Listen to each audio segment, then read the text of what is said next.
Selamat sore semuanya. Dengan apakah kepengurusan dalam gereja itu bisa diumpamakan? Saya umpamakan kepengurusan gereja itu seperti mobil. Tetapi mobil yang memang digunakan untuk mengangkut banyak orang. Ada mobil pribadi, ada mobil dinas.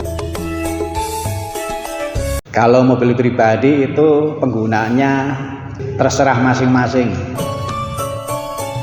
Tapi kalau mobil dinas tentu tidak. Penggunaannya harus sesuai dengan yang memang diatur oleh dinas.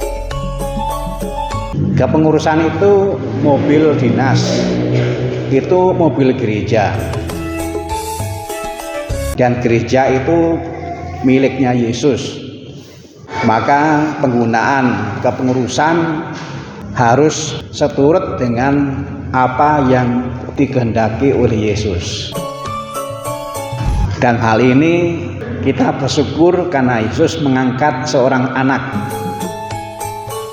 Yesus berkata, kurang lebih isinya, kalau anak makan biasanya karena disuruh oleh orang tuanya.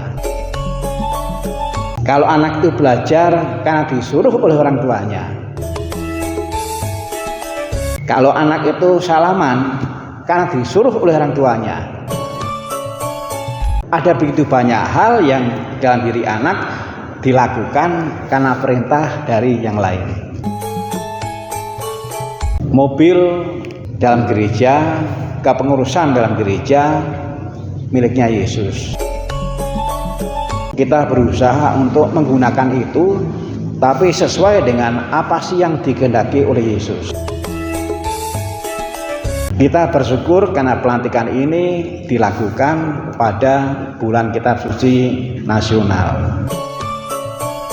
Kalau kita ingin mengenai apa yang dikehendaki oleh Yesus, yang paling mudah adalah kita harus mencari itu di dalam Kitab Suci. Maka janganlah kita mengatakan ini demi Yesus, padahal kita nggak kenal Kitab Suci. Kita hanya bisa menggunakan kepengurusan, hanya bisa menggunakan mobil dinas dengan baik kalau kita dekat dengan Kitab Suci. Itu sebabnya ketika persiapan kita bersama-sama saling sharing mengenai sikap kita terhadap Kitab Suci, terhadap sabda Tuhan. Dalam sebuah kesempatan, nggak tahu di mana saya mengatakan ada bedanya. Pengurus yang dekat dengan Kitab Suci beda dengan pengurus yang tidak dekat dengan Kitab Suci. Bedanya pada bobot kegiatan yang dilakukan.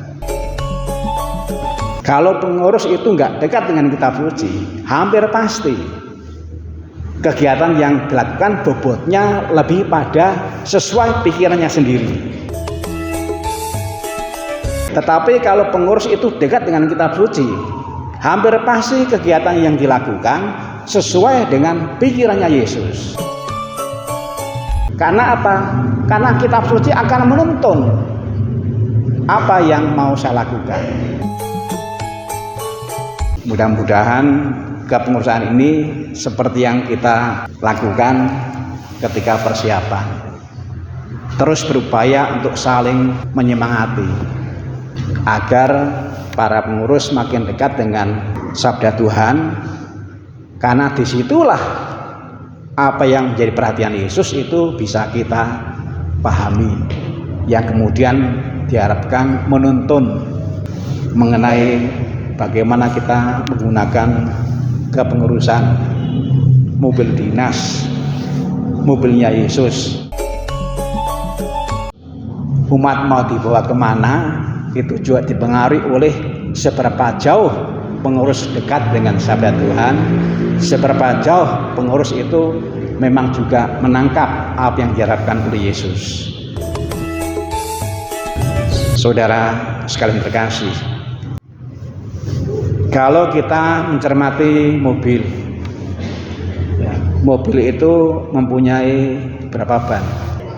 4 ban. Kita bisa bayangkan, kalau ada satu ban yang kempes, apakah mobil bisa maju? Bisa berfungsi untuk membawa penumpang? Nggak bisa kan? Maka kita usahakan, janganlah kita menjadi pengurus yang seperti ban yang kempes. Jangan. Karena apa?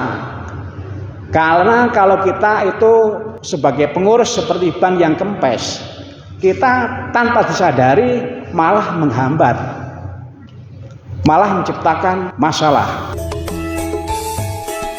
Foto dulu. Malah menciptakan masalah. Jadi itu harus kita hayati. Pengurus itu seperti ban. Yang harus kita hindari adalah jangan menjadi ban yang kempes, yang semangatnya nggak ada. Itu hanya akan menghambat. Jadilah pengurus seperti ban, tapi yang ada anginnya dan tidak kempes. Itu yang membuat kendaraan bisa jalan. Lalu bagaimana kalau kempes? Kalau kurang angin? Ini kan hal yang biasa. Yang biasa dilakukan adalah kalau bannya itu kurang angin, ya dibawa ke tukang pompa, diisi lagi. Jadi kalau keadaannya kempes, jangan ditunda-tunda, harus diisi anginnya, karena kalau tidak begitu akan menghambat.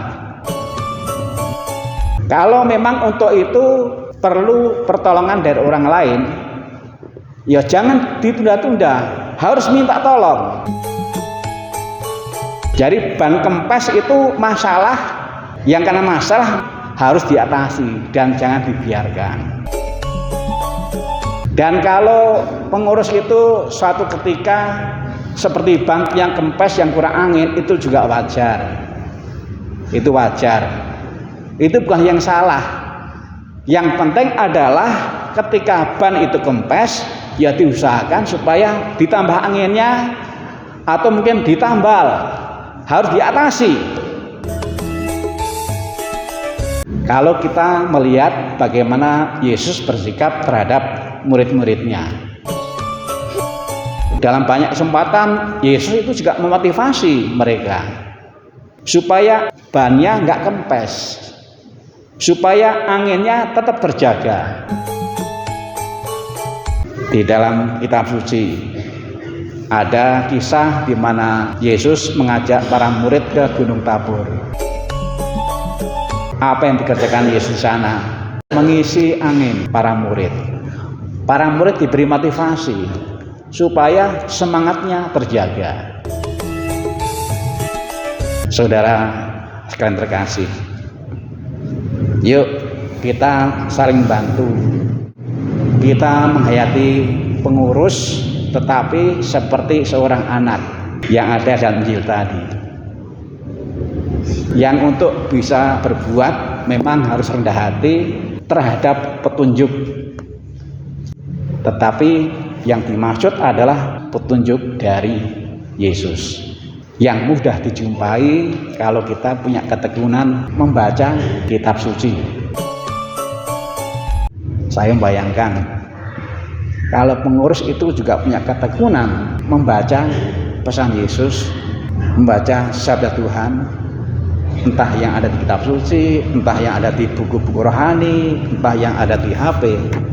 Tetapi kalau dibaca dengan baik, direnungkan dengan baik, maka pasti kita akan tercerahkan, kita akan mendapatkan kelegaan, sehingga apa yang kita lakukan memang mencerminkan bahwa mobil dinas yang dipercayakan kepada kita gunakan sebaik-baiknya, tidak menurut pikiran sendiri, tetapi menurut apa yang diharapkan oleh Yesus, yang ujung-ujungnya pasti demi keselamatan kita semua.